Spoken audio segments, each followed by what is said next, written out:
When you can't make it to City Hall or the school board meetings, local journalists from the Brainerd Dispatch will be there to report the facts and get your questions answered. Local news works for you. Stay up to date at BrainerdDispatch.com.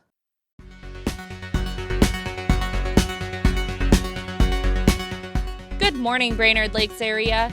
It's Wednesday, August 12th. I'm Teresa Burke with your Brainerd Dispatch Minute, the weekday podcast of the Brainerd Dispatch, brought to you by Rayboyne & Francis Law Firm, catching you up on the news of the Brainerd Lakes area. Here are today's top local headlines. But first, let's hear from our sponsor. Remember just two things. Rayboyne & Francis, good. Insurance companies, bad. Rayboyne & Francis gets it done. 828-9211. Brainerd Public Schools has retained an independent attorney to conduct a review of the district's policies, procedures, and practices related to bullying. Community members are invited to share their experiences.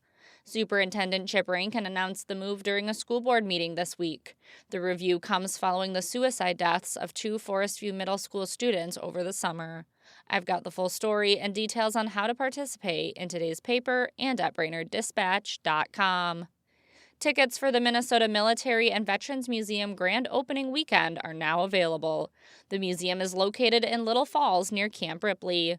The 40,000-square-foot facility will open September 11th with a 3-day celebration featuring a whole host of family activities.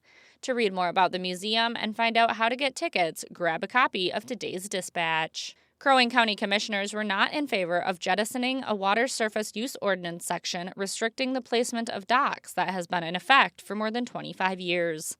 The ordinance was enacted to regulate the uses of all waters in the county to promote its fullest use and enjoyment by the public.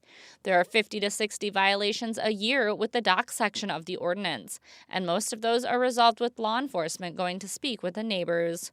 Learn more about the issue in Managing Editor Renee Richardson's story in today's paper or online. From former Dispatch publisher Terry McCullough's column, This Was Brainerd, Exploring the Dispatch Archives, here's today's tidbit of local history, brought to you by Mills Automotive Group. 80 years ago today, in 1946, the Dispatch reported that the school board last night discussed allowing teachers unable to find housing to use grade school basement rooms as living quarters. Also discussed was postponing the start of the school year due to the polio epidemic in the state. There were 77 new cases in the past 24 hours, with a new total of 1,124 and 81 deaths. For a daily dose of This Was Brainerd, visit BrainerdDispatch.com or find McCullough's column in the newspaper or e-edition. Now here's today's Lakes Area Forecast, brought to you by Renner Roofing. Storm Tracker. Weather for the Brainerd area today. Looking at partly cloudy skies with some areas of smoke and haze in the upper levels possible. We'll be looking at light winds and temperatures in the low 80s. Cloudy skies tonight and then heading into Thursday. Clouds in the morning leads to sunshine in the afternoon. I'm Storm Tracker meteorologist Robert Pointer. Thanks to Mills Automotive Group, Rayboyne & Francis Law Firm, and Renner Roofing for their support. And thank you for listening to the Brainerd Dispatch Minute. For more news throughout the day and for information on becoming a subscriber, visit BrainerdDispatch.com. Have a great day, and we'll catch you tomorrow.